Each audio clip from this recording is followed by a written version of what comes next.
Hey there, hi there, ho there. You are listening to the BlahCade podcast. I am your host, Shut Your Trap, aka Chris Freebus. Joining me from the other side of the world, Jared Morgan. Hello. How is everything going in the US of the A's? You really want to know how it's going in the US of A's? I think I know how it's going. Yes, you have seen the week that transpired here. Well, I've seen it all right. Yes, I've seen it. Yes, in the good old US of A, we have this wonderful election system where somebody can win a popular vote and still manage to lose. Mm-hmm. It's Yes. difficult. It's difficult explaining to people from other countries about our electoral college because Oh, they're no. Well, I Googled it. I understand it. yeah. I mean, everybody just kind of goes, "Huh? Why would you do that?" Yeah, it But is. there's a lot of I was going to say, without going too deep into the political quagmire that is this new term of election, it was interesting to read how the collegiate votes work. Yeah. And it seems like something that's hearkening from the days of the 1800s. Yes, it is. Yeah, so maybe time to rethink that, considering that everyone has a car now and can actually get to... Right, because here's the thing. It's like we also, so the Electoral College doesn't actually get ratified until, I believe it's December 9th or December 19th, something like that. And then the swearing in doesn't even happen until January. And yes, from the 1800s, that was to allow time for the mail to deliver all the votes. Well, probably. Not only the mail to deliver all the votes, but then for the people to hop on their horse and buggy and travel all the way to D.C. to be able to witness the inauguration. Yeah, right. So, yeah, it is very bizarre because it's like now you've got the president who sits here for the next 2 months basically not being able to do anything other than do a flurry of pardons and little things to throw in there, like, I'm on my way out here. Let's make that pass. And that went through.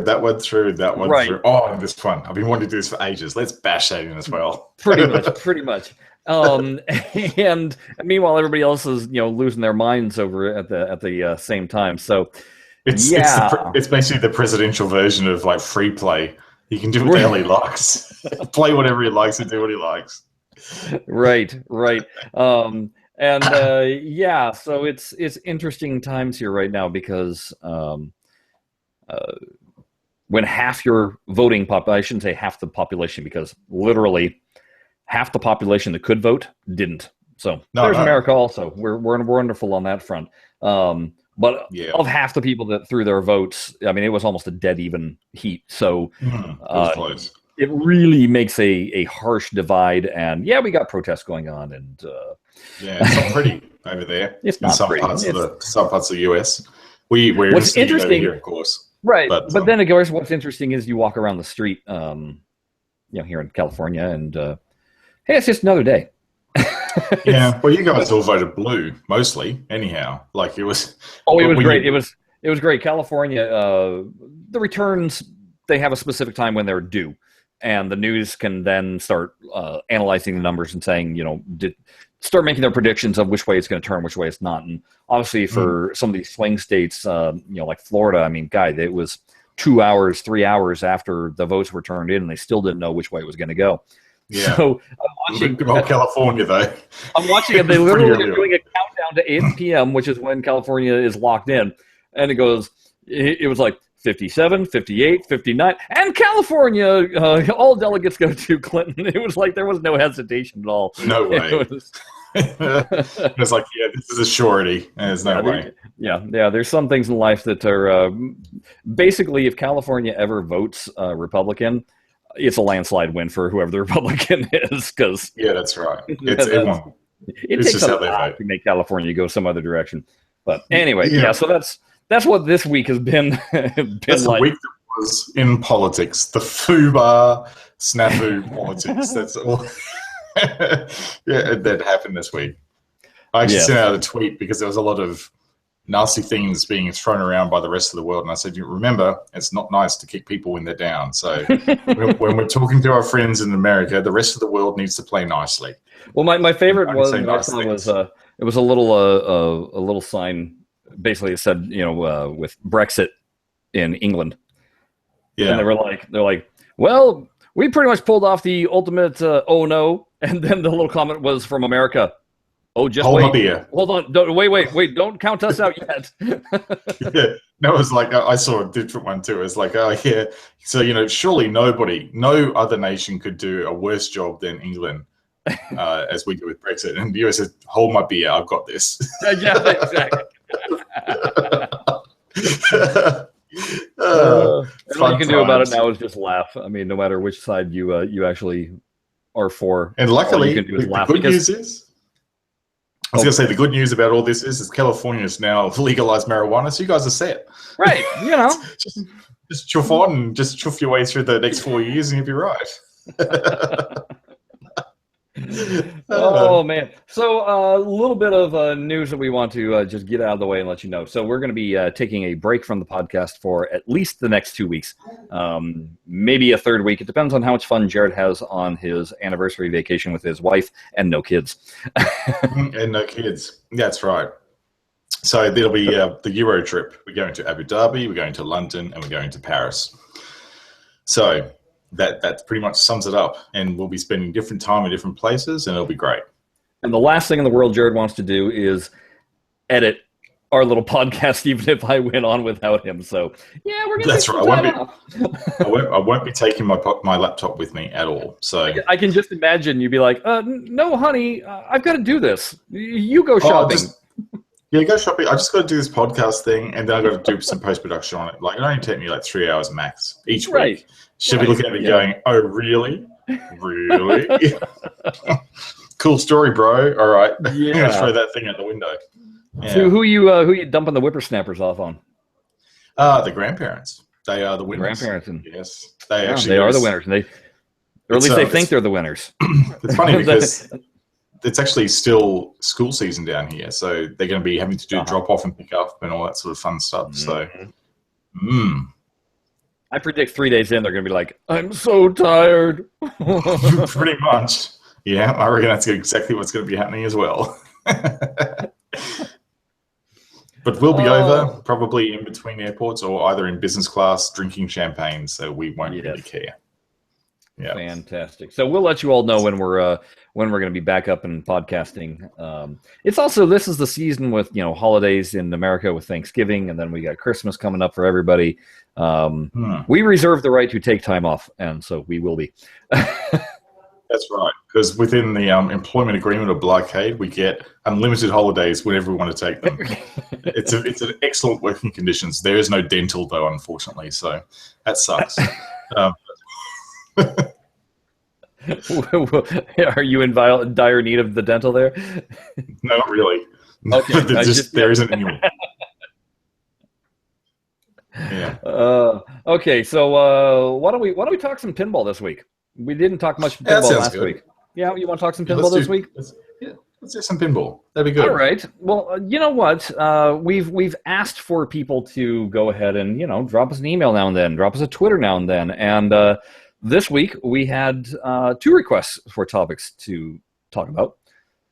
From the Twitters, Andrew Driver asked us, what are the most realistically challenging tables in TPA? And I thought, well, that's something that we can discuss, isn't it? Now, the funny thing is, we're really good about talking about tables that aren't realistic in TPA. I've never really thought about the most realistic difficulties. And obviously, I kind of had to narrow the field down to tables that I have actively played recently, so I can even think about. Yeah. But that didn't stop me from throwing in one table that I haven't played in a very long time, but it just seems to play realistically difficult. So let's jump in. I've got 5 tables that I want to mention, and we'll see what you think about these, Jared. Okay. So the one that I have not played in a very long time, but I find it painfully difficult for some reason on TPA is Space Shuttle. Oh, okay. I seem to think that it is actually a difficult playing table in TPA. It's hard to control the ball and not have it go out the airlock. And hitting those drop corners to save the airlock is very difficult also. Yeah, you do have to glance them off the the right 3 targets apparently is the trick there. Yeah. To get them. But yes, you do. It's not easy to reopen that airlock, and it's because of that airlock there. The game and the table was designed to drain quite readily down that out lane, so Right. it is brutal down that out lane. Now, I have heard tell that there are railroads available in the TPA version of the game. I myself have just not been able to discover them. I mean, even when people have said specifically what to hit, I'm not getting a regular ball bounce like some people apparently are. So, again, your mileage may vary, but I do remember a time of playing Space Shuttle where I seem to have been able to earn extra balls with no problem in real life, but then again, it might have been a freak accident because I also do. Yeah, I absolutely remember that airlock sucking things up. And I also don't believe locking the balls for multi-ball was all that easy either. And it's certainly not in TPA, especially the right side lock. I cannot hit that, with a practice shot to save my life. It's always just, it randomly bounces in order for me to lock that one.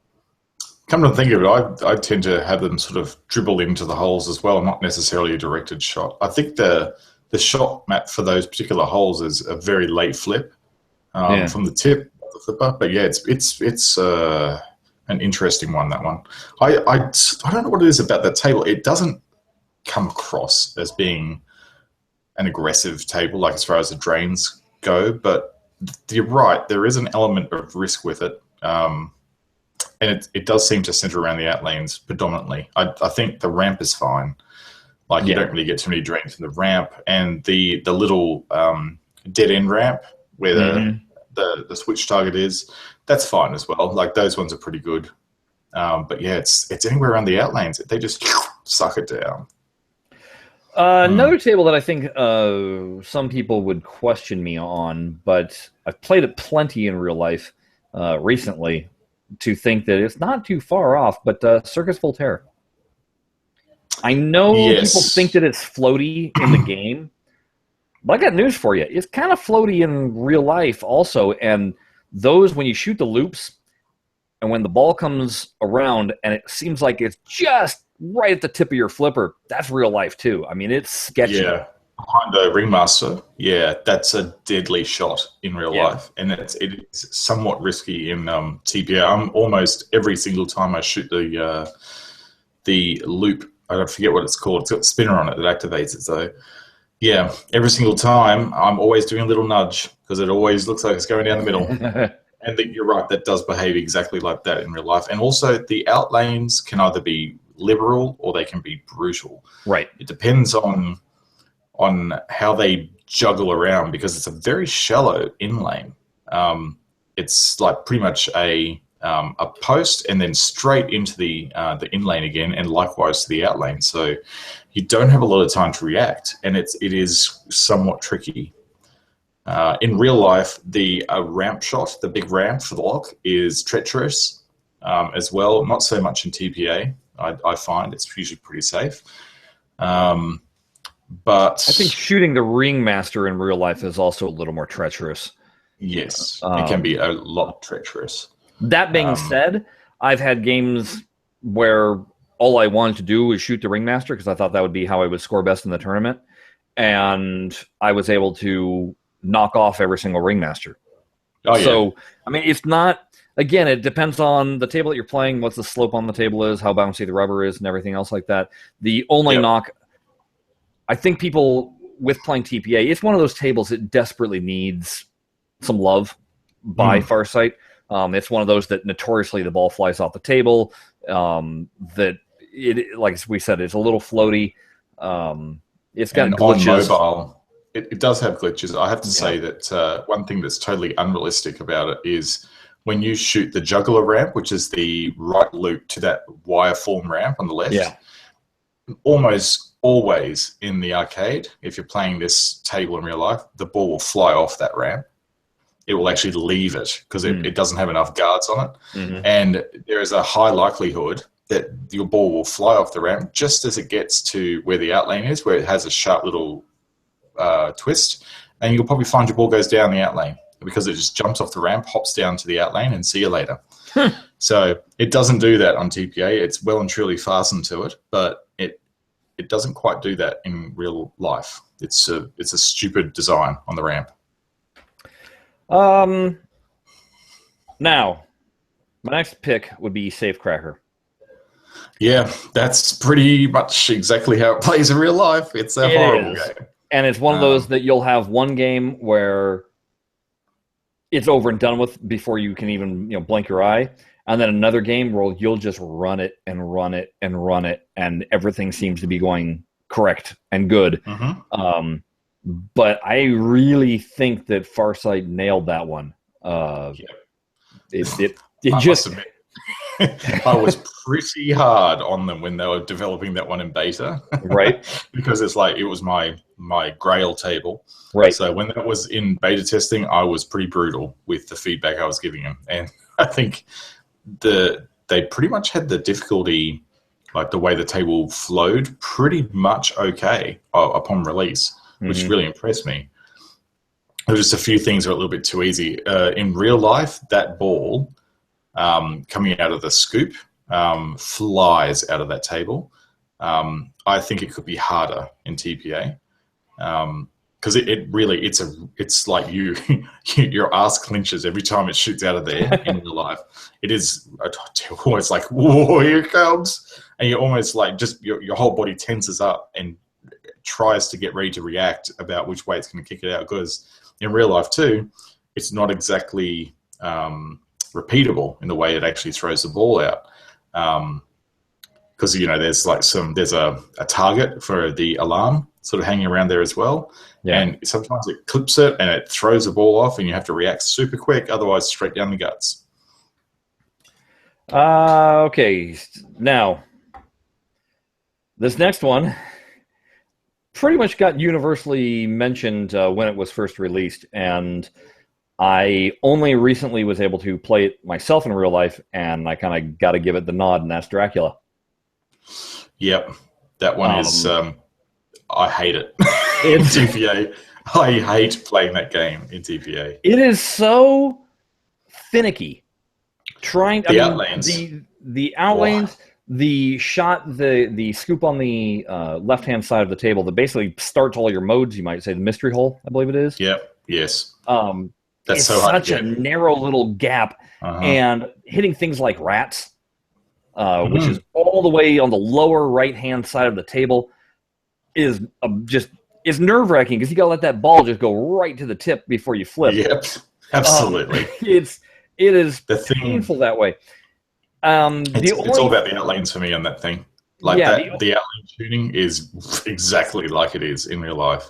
So it's horrible. I finally played it recently, and everything was the exact same experience. Trying to hit that mystery hole was a bear. Trying to hit rats was a bear. The only thing that I will say is that the left-hand ramp, the castle ramp, I believe it is, much easier in TPA than it is on the real. Yep. It really, even with well-tuned flippers on a real table, it will only just make it around the ramp. Yes. Yeah. Where it just flies around the thing like it's got a flipper core is 3 times the strength of it on it. Yeah. So that would be my knock against it, but in TPA. But otherwise, it's that same brutality of if you don't know the rules of what to shoot, you ain't scoring much. Once you know what to shoot, then you can start racking up your score. But the table does not help you. It's not holding your hand as you walk through it and going, hey, look at this. Oh yeah, this is how we'll score a mega jackpot. The other thing with that table that's usually a really risky thing to do is shooting those center castle targets. Oh boy, they're like an insta-drain normally on the real table. Yeah. That's the 3 stand-ups you got to smash because usually over time, unless the machine's well maintained, the targets start to get a bit of pushback on them. So the bracket goes from being 90 degrees to maybe 100 degrees. And the ball just launches off them, and the ball flies over the playfield, over your flippers, and into the out hole. It's so shit. So that's a terrible, terrible game, that one, for that. You really do have to keep your maintenance up on those targets because they get slammed. And then So my final choice for table that I think matches pretty realistically the difficulty of a machine in real life goes to Adam's Family. Apart from the power, which is overpowered in TPA, no doubt about it. It'll stop the ball like dead in its tracks on TPA, whereas it will only just course correct the ball in real life. But that's the funny thing. So in TPA, it'll stop it and send it flinging right down the outlane, which does happen in the real table. But the real table kind of has that slingshot effect a lot of times, where it'll catch the ball and the ball will kind of like arc in a half circle and then release from the magnet and be tossed in some random direction. So in effect, the power can be just as devious on a real table as it is on TPA. It's just TPA is noticeable for how quickly it slams on the brakes. Yes, but every other aspect of that table I have found to be fairly bang on. Yeah, it's not bad. It's good from both a reference perspective, just for recognizability for folks who we've talked about in the past. But yes, tuning wise, it's like, yes, it does have that feel to it that makes you go, yeah, they've got this right. They've got this one. The other ones I was looking at, strangely enough, a couple of them come from season 6. And there's a reason why I've picked them from a realism perspective, because in season 6, a lot of work has been done on tuning the tables before they go out. At least on Android. Tuning is different per platform. Yeah. But for me on Android, I've seen the evolution of 8-Ball Deluxe's tuning over time. Before, like when it first released, it was just basically turbo flippers everywhere. But Rob has really dialed it back down to the point where it still is maybe a little bit fast, but it's like pretty accurate for how that era of pinball machine plays now. Okay. So my pick would be 8-Ball Deluxe for that reason, because I've been involved in actually getting it tuned right about the feel of it. I think also probably I'd say F14 as well is pretty accurate, specifically concerning the Yagov kickback. That thing, it's pretty much identical in TPA as it is in real life. That thing just rockets that ball back towards you, and the fact that because the ball is traveling so fast in TPA that it almost drops frames when it does it, gives you that extra sense of speed. Yeah. When it comes back at you, it's like, yeah, that's about right, actually. I have to say that Fireball, yes, that's another one as well that I'd give a nod to. Fireball has quite accurate EM tuning now, particularly as they adjusted the way the flippers behave when they're together and you try and juggle a ball on the flippers. That's actually a lot more realistic now and how it behaves in real life. My only question with that would be, I don't know if you've experienced this, but once with the flippers together, me flipping right flipper backhanded basically to the right, I don't know what you want to call that. I don't know if that's Odin's hole or the saucer. But then it goes down the lane and collects your 1 to 3,000 points. Once I get in a rhythm, I can go all day on that thing, it seems. I mean, and I'm totally exaggerating. Maybe I can go 20 shots in a row. But and I just wonder if it's that repeatable on an actual EM. Probably not. See, I've never encountered that before. I've never tried to actually do a repeated shot over and over again. But for me, it's all about the feel of how the game feels when you're playing it just normally, rather than trying to game a shot or something like that.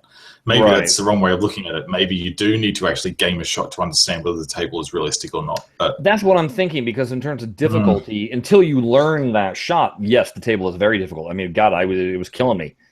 And then I read that on one of the threads, and I was like, let me try that. And it was like, wow, okay, this is, and I mean, my score jumped by thousands with no problem. I was able to bang out the wizard goals, no problem, once I discovered that. And it's kind of a fairly wide window of that shot in terms of getting it up there and rolling it back down, and then it's a pretty safe roll down too. Just let it bounce a couple times on the slingshots, and it's back in your flipper. Okay, so, I've had a different experience to you, and it could be different on mobile than it is on PC as well with the tuning. So that's another factor as well. Yeah, I mean, I've had the exact same experience on iOS, so I don't know. Okay, maybe it is. There you go. Well, that's where we differ. But I don't know what you think about this, but there's Hurricane is one that I'd like to probably put out there as well as being well tuned. Hurricane is the one with the 2 Ferris wheels of the roller coaster tables. Now, the reason why I give that special mention is that I remember when I was playing this in the arcade back in the 90s, and there's a particular way the ball travels when it comes out of the Ferris wheel. It goes down without any power behind it. It just dribbles out of the Ferris wheel and then goes down over the flipper loop, and then it only just manages to clear the little top arc of the loop and go onto the rail that takes you to the left outland. And when I saw that happen in the game the first time, I went, "Ooh, you nailed that," from a tuning perspective, because it was like sometimes in the real game it would actually just not quite make it, and it would actually feed back down the loop where it actually has the exit to the left flipper. It has like the safety zone that if the ball rejects, it will actually drop it down the left flipper so you don't lose it down the guts. But in TPA, it has this tantalizing moment where you go, "Oh, is it going to make it?" And it just goes plop and just makes it onto the rail. And you go, beautiful. And the other thing that I love about Hurricane is I think it was probably the first table that Farsight experimented with different ramp tuning on the entries of the ramps, because if you don't get a clean shot to that ramp, it'll rattle up the ramp and come back down. And I've never seen a table actually do that until that table. But if you have a good clean shot, it'll make it all the way up around the ramp, and it doesn't exactly scream around the ramp either. It does make it around the ramp about the same speed as it would in a real table. But if you balk it and you glance it off a target, it will rattle up the ramp and come back down again at you. So that's a pretty accurate representation of how that one works. I'll have to notice that. I haven't paid much attention because Hurricane. That's the thing. It's not the most exciting table to play. It is one of those limited rule set System 11s, I think. Once you discover the rules, you just kind of realize that it's not very deep. It's not very deep at all. It's really not that deep. So really, I draw the line pretty much. If you're going to give a general recommendation to people, I'd probably draw the line at probably Season 3 onwards. If you wanted to go and get tables that represented how they played in real life, with perhaps the exception of the Kickstarter tables like Terminator 2 and Twilight Zone to an extent. Yeah. But I think that would be about it, I'd say. It would just be Season 3 onwards with those ones we've highlighted. They're good picks. I think you'd be in good stead if you pick those. So there you go, Andrew. That's our response. Thanks for writing in and give us a topic suggestion. If you have a topic suggestion that you would like us to address, why don't you go ahead and send us a note on Twitter, and we'll throw it in the hopper and maybe throw it up on the podcast next time. Or now, you know what? What's that? Well, I was just about to rudely interrupt you there with a segue, yes, but you were. It's ruined. It's ruined now. What were you going to say to finish off? Well, I was going to say the other way that you can contact us is the way that Graham Best did. That is with an email to BlahCade@gmail.com. But did you want to spoil the segue there some more, Jared? Or No, I think it probably makes sense to have a chat what Greg wants to ask. And then I'll go on to the topic that I was thinking of. Okay. So what did Greg have to? What did Greg ping us about on the email? Well, except for the fact that it's not Greg, it's Graham. Oh, Graham, Greg. Yeah, thanks for writing. The guy that started with you. Yes. Thanks, mate. Thanks, mate. Dude, that's what we do here in Australia. If we don't know your name, it's mate. G'day, mate. Yeah. All right. Anyway, here's what he writes. I've been playing Pinball Arcade on the Xbox 360 and then the Xbox One. Farsight hasn't updated the Pinball Arcade on the consoles in a while, but I still want to play pinball. What would be a good portable device, such as a tablet, to play Pinball Arcade? Is there a good, cheap Android tablet that plays Pinball Arcade well? Is it worth the extra money to get a more expensive Windows tablet for the lighting effects or other features? Thoughts? Very good question. There's two ways I'd probably suggest you go here if you're looking for a tablet on Android. Look for something from this year, or with one exception, go back a year before this and have a look at the Shield tablet. The Shield tablet is probably still available from some retailers. It's technically discontinued, but the Shield tablet has a K1 processor in it, which is practically like a PC processor. It's got about, I think, an incredibly insane GPU in it, which is like 840 cores or something like that. And it's got, to go along with that package, it's also got a custom controller that pairs seamlessly with it. And it's a very good controller as well. It's Wi-Fi direct, so it's not Bluetooth, but Wi-Fi direct, which means that you can plug your headphones into it and listen to your music while the tablet is plugged into your TV, and you're almost using it like a console. So that is what I own at the moment, is a Shield tablet, and I don't have any complaints. It's a super powerful tablet, and it's not just good for TPA. It's good for Zen, and also pretty much any other video game that's released on Google. For example, if you like Pin Out, I've got Pin Out, which is the new sort of puzzle with a pinball aesthetic game that I've been raving on about. So Pin Out on my Nexus 6P, it plays okay. Like, there's nothing performance-wise that's problematic on it, but there is a graphics mode on it called Extreme. And on the Nexus 6P, it won't do it at all. It gets choppy and it looks really, really bad. But on the Shield tablet, it goes, meh, yeah, whatever, sure, we'll go Extreme. Got anything else? So it's a pretty capable tablet. If you didn't want to go... What is the price range of something of that nature? The Shield tablets are cheap. They are pretty much an entry-level tablet with huge specs. So I think you can probably buy the K1 for $299 US. Wow. And that is a bargain for that spec of tablet. The only downside is because it does have a K1 processor in it, it chews the juice like nothing else. So it is hungry on the battery, but that is what you get when you have something with such a hugely powerful processor in it. So look, I'd still recommend it because it's great, and it actually has an SD card slot in it as well, and an HDMI out port. So you can actually upgrade the memory and get yourself a 32 gig one, and then buy a 64 or 128 gig card and basically use Android's memory system switch out on it to mount your card as a hard drive and use it as a hard drive for all your content. So it's pretty nice for that reason. So that would be my hot pick. Okay. But that's not the only option you have.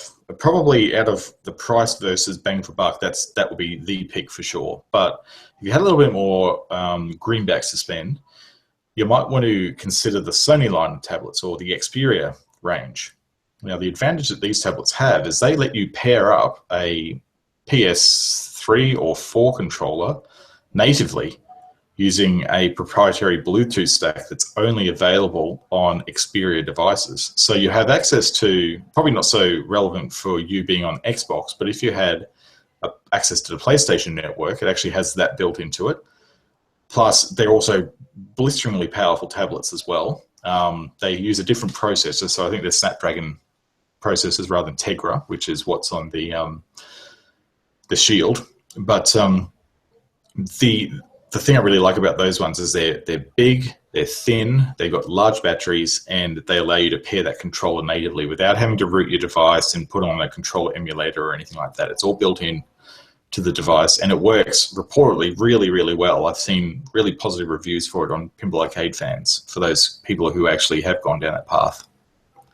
And I'll tell you what, I play On the PC, I use a PS4 controller, and obviously, when I was playing on the PS3, I was using the PS3 controller. But the PS4 controller is really comfortable and excellent for playing TPA with. I find that the analog stick on the left-hand side for nudging, it's exactly where my thumb is. It's really reactive for when I touch it. So, I mean, that'd be a big selling point to me, to be able to just not have to worry about some third-party programs where I make it connect or anything else like that. To just feel it's really slick. Pair, gone, there you go. I mean, because I imagine that means also the lag is pretty much non-existent. That's correct. If it's all native and it's part of the operating system, lag is really good. But there are other really commonly known options on Android, like 6-axis, which is a thing that an app that allows you to pair any PlayStation controller to your device. It actually implements its own custom Bluetooth stack that it overloads onto your Bluetooth stack on your device, which means, of course, that you need to have your device rooted to do that, because it does need system access.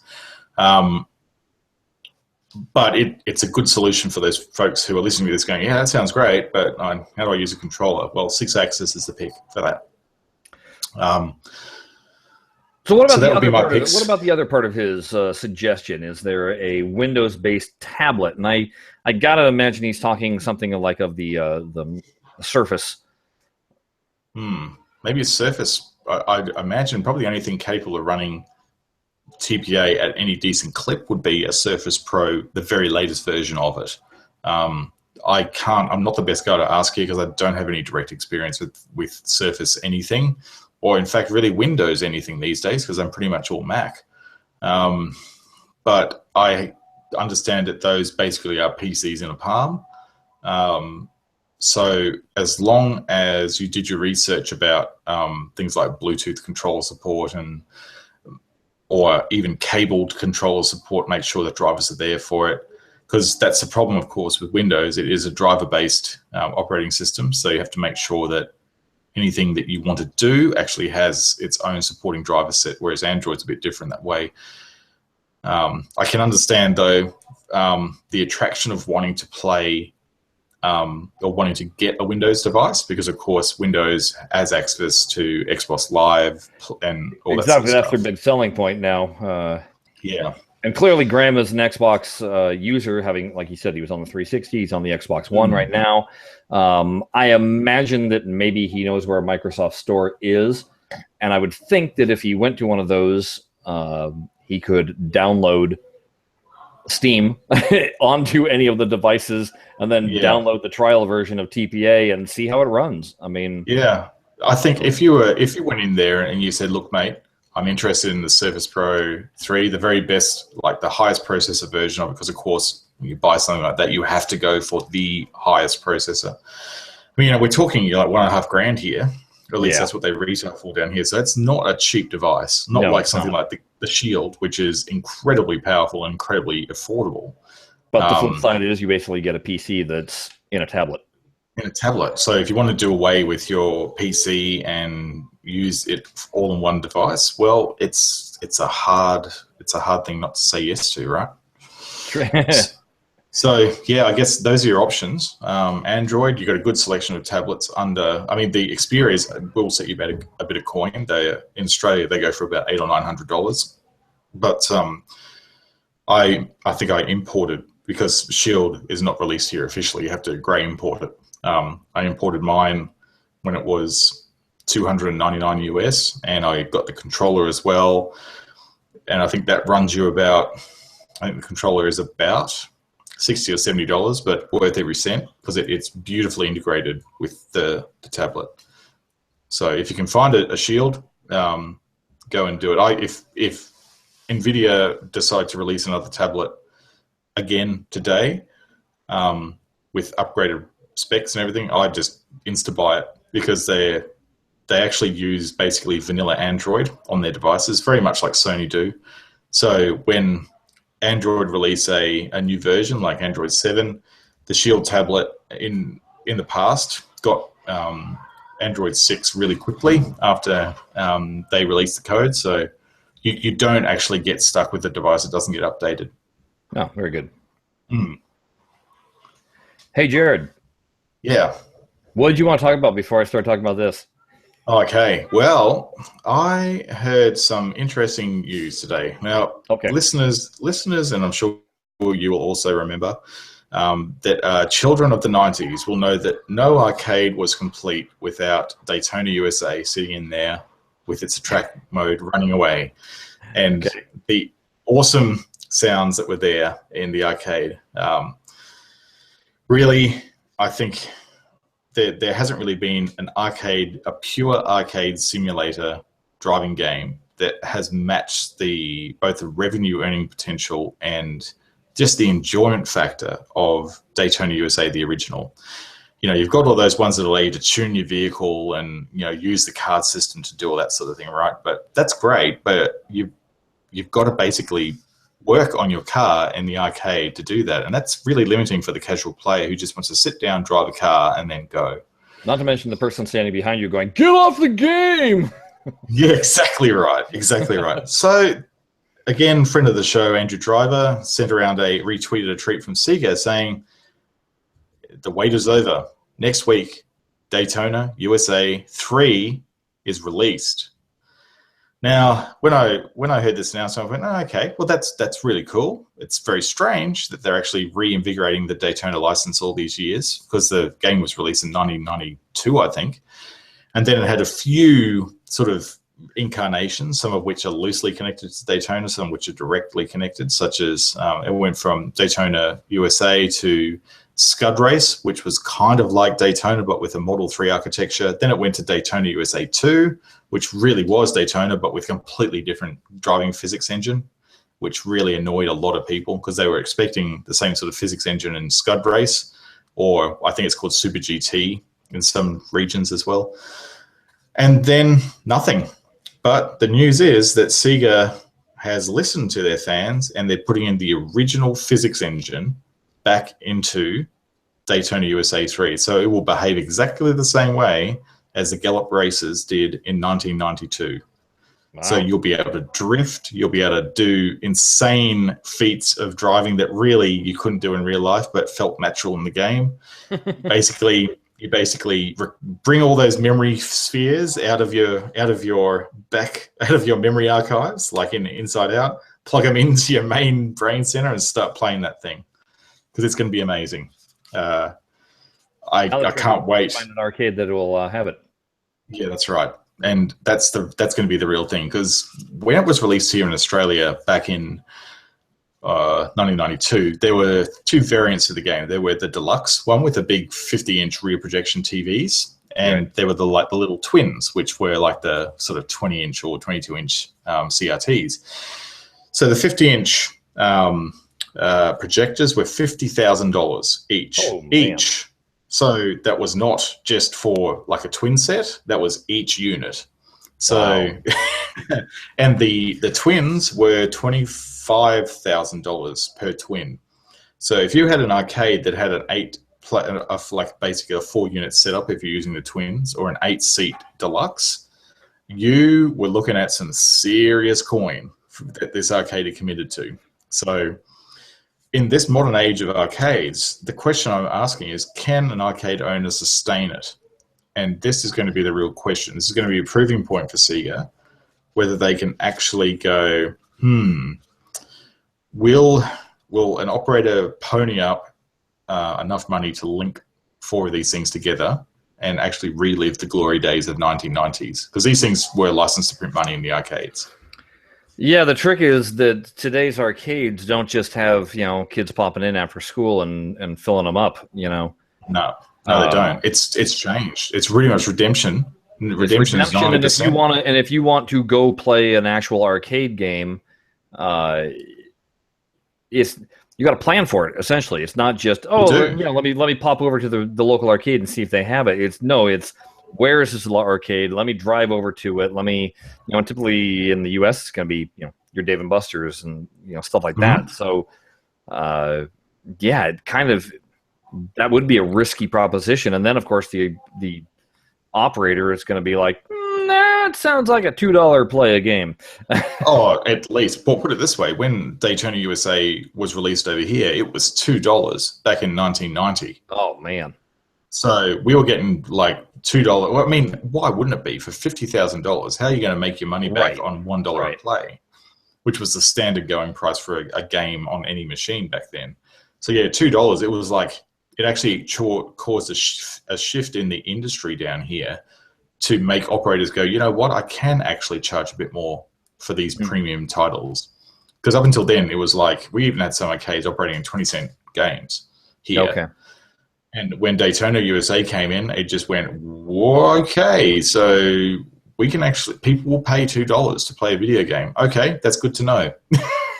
Let's up our money from now on. So yeah, it's going to be at least like $2 a play down here. I might even think that some locations are going to be making it $3. The only racing game that I remember truly enjoying in the 90s that me and my buddy, man, we couldn't resist it. And unfortunately, I don't remember the name of it. So if what I described sounds familiar to you, well, Jared, either if you know it, mention it. Otherwise, please drop us a note and solve this issue for me. But I just remember it was a sit-down racer with a hard plastic seat, and the thing had a thumper in it. And it was connected to another, so you were going head-to-head against somebody else, and you were able to fire weapons of some sort, like machine gun. And so if you were trailing behind the person, you started firing off your machine gun, the seat, you would just get this, right in your back, just thwacking you. And then, of course, your car would wind up spinning out, and then the guy would be able to pass you. I mean, this is essentially before Mario Kart was really a thing, you might say. But I just remember it being tons of fun. I want to say it was a rally racing game, little off-road action, because I don't think it was street racing. I want to say it was going through kind of sand dunes and dune buggy-ish kind of in nature. But that was man, I specifically remember the arcade. I can remember the wall that it was on. I remember that arcade had a bunch of pinball machines also, so I was playing pinball machines, and then my buddy would be like, come on, let's play. And then I'd go over and we'd play that and just laugh endlessly. Oh, yeah. Because it was truly an arcade racer in that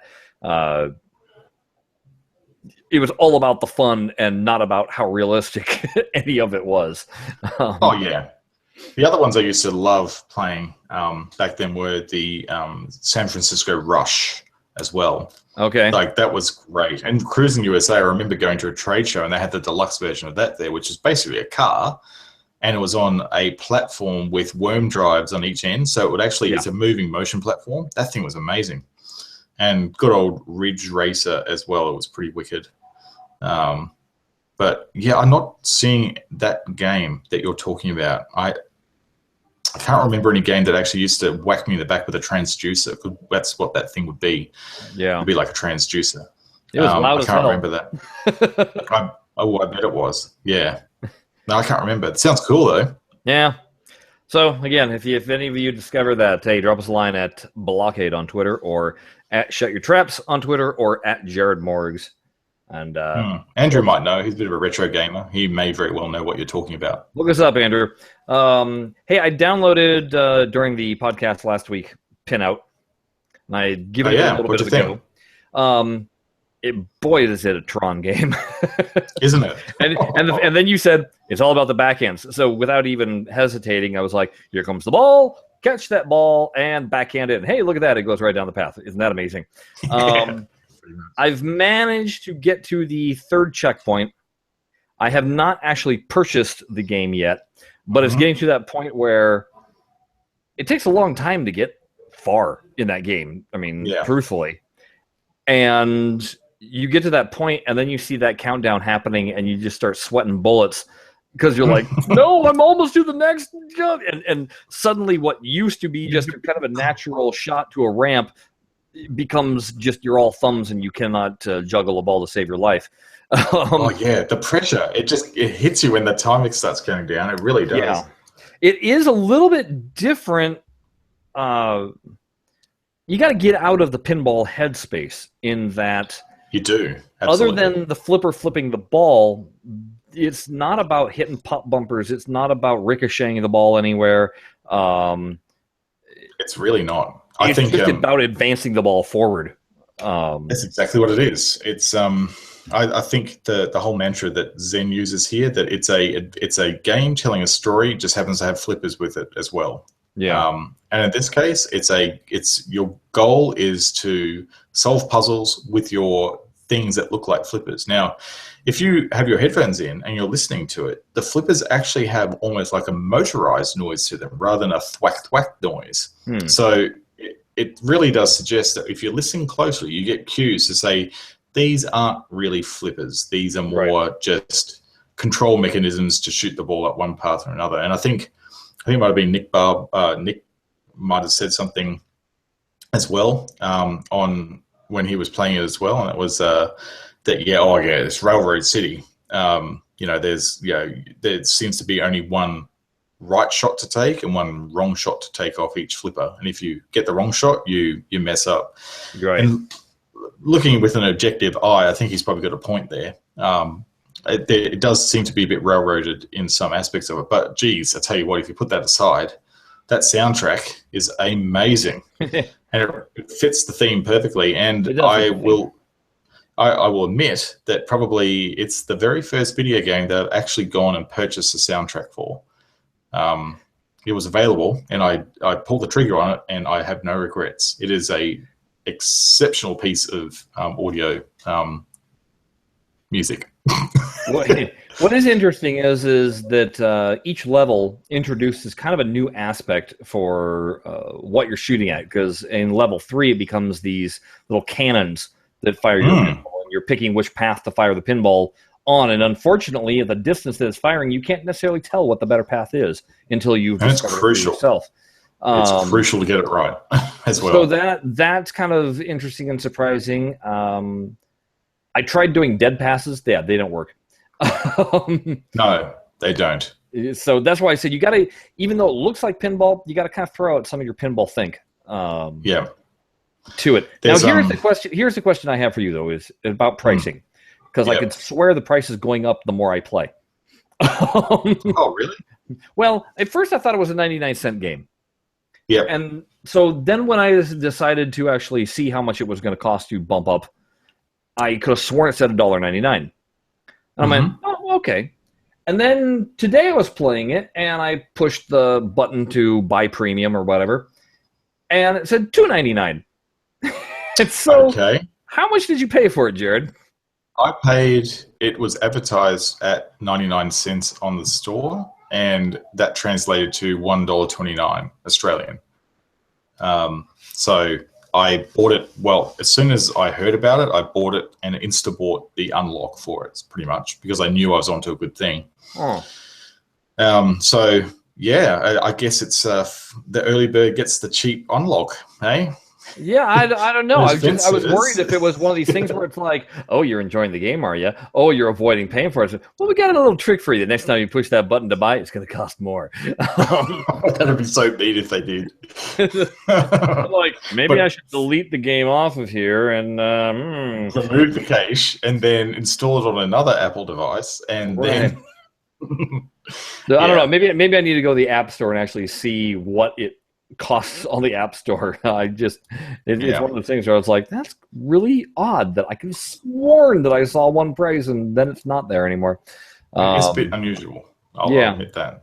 Yeah, but it's I'm glad you're enjoying it. So that's the main thing.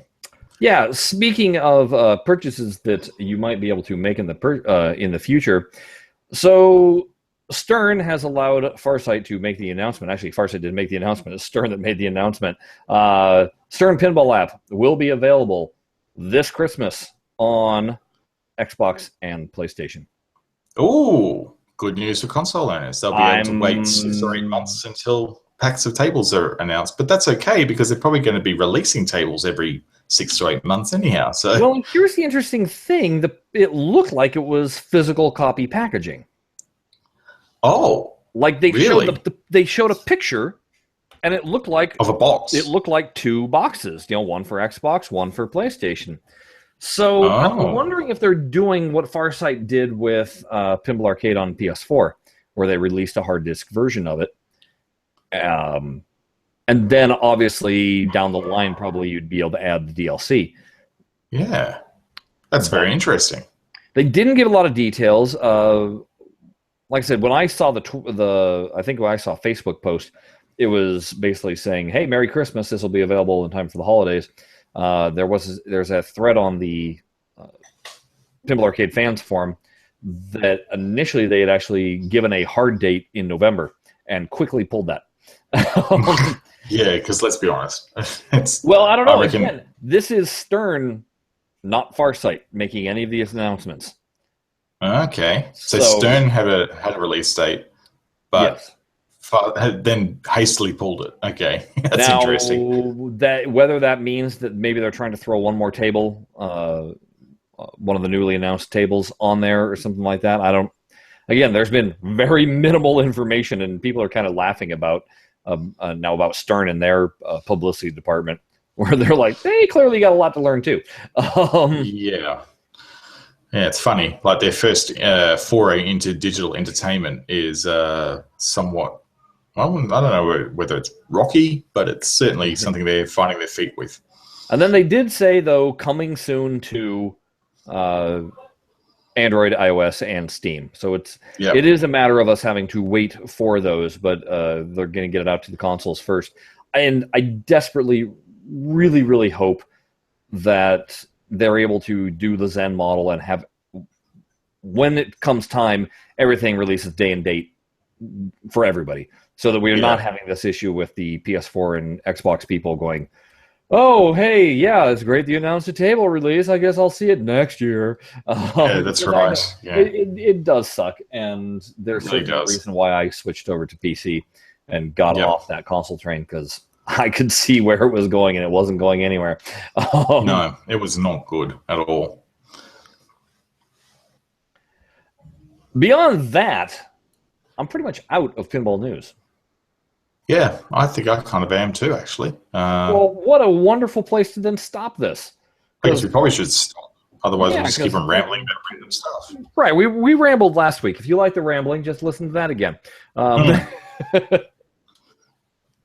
But instead, savor this. Suckle on it. Spread it out. Instead of listening to it at 1.5 speed, listen to it at half speed. Because, as we said, you're not going to be getting another Pinball BlahCade. Wow, what did I say there? Pinball BlahCade. BlahCade. Say it like that. BlahCadePinball.com if you want to go get anything. But, you're not going to be getting another BlahCade podcast for a couple of weeks here. In which time, who knows what we'll learn? Maybe 12 days of Pinball Christmas again. Well, they wouldn't dare do that again, would they? Oh, I think they might dare. I don't know. It's possible. Oh, man. In the meantime, hey, folks, if you want, and I think it would be very handy to help our friend Graham, if you are running Pinball Arcade on any number of devices, why don't you go ahead and send us a note? Again, to our email, blahblahblockade@gmail.com. Let us know what the device is. Let us know how it runs. Absolutely. Does it chug? Does it fly? Let us know what devices you found work the best with this, and then we can pass it along to everybody else and say, hey, this is what everybody's saying is wonderful to play Pinball Arcade on, or this sucks. I have recently gotten a laptop that was given to me, and it's a laptop from 2013, and it's kind of, your entry-level laptops. I'll be loading Pinball Arcade on it soon enough and see if that's even an option for somebody to travel around with, see how it functions on that. So, good test. I'll try and bring some news on the laptop PC front too, and let y'all know with that. But please drop us a line. Let us know what you want to hear back when we do come back from Jared's vacation that I'm not invited to. You don't get to come along, Chris. You can come along in spirit. Just have a look on Twitter. I'll be probably posting some pictures to make you all jealous of me sipping champagne in business class as we fly around. Okay, yes, you do that. Secretly says under his breath, "You suck." We certainly appreciate everybody's feedback, and we love getting topics because sometimes it helps us, feed the show like it did today. Feed the monster. Feed that monster. Well, everybody, if you haven't done your holiday shopping, we do still sell t-shirts, represent.com/BlahCade-shirt. Buy one for the holidays. They make great sleepwear shirts too. Much better than a daggy sweater. Exactly. And also, don't forget to jump on Loot Crate and make sure you drop all of our info in there so that we get some credit for that. There's been some interesting things that they've been doing on Loot Crate. Most recently, they were doing Doctor Strange kind of figurines or loot packs. And no doubt they'll be doing another Star Wars pack crate for when Rogue One comes out in less than a month.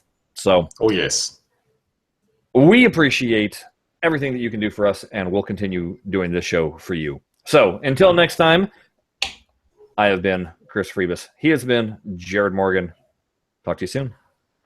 Bye-bye.